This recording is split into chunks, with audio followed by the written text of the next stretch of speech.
မင်းကလေးရဲ့တိမ်မိုက်ရဲ့အာဘုံတဲ့နေငါတောင်းမြင်ငါတဲ့ကိုလုံးတိုက်သွားတယ်ဒီမဲ့မင်းကလေးရဲ့တိမ်မိုက်ရဲ့ဘုံကြမ်းကြီးပဲနဲ့တဲကတော့နူပါတယ်စစ်တဲ့မင်းကလေးရဲ့ဆွဲလာချီလို့နဲ့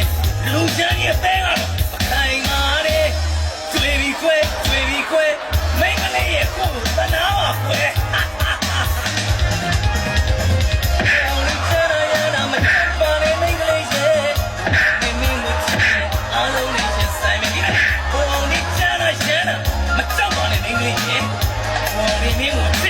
အားလုံးလေးရင်ဆိုင်နေအားလေးကိုမထိန်နဲ့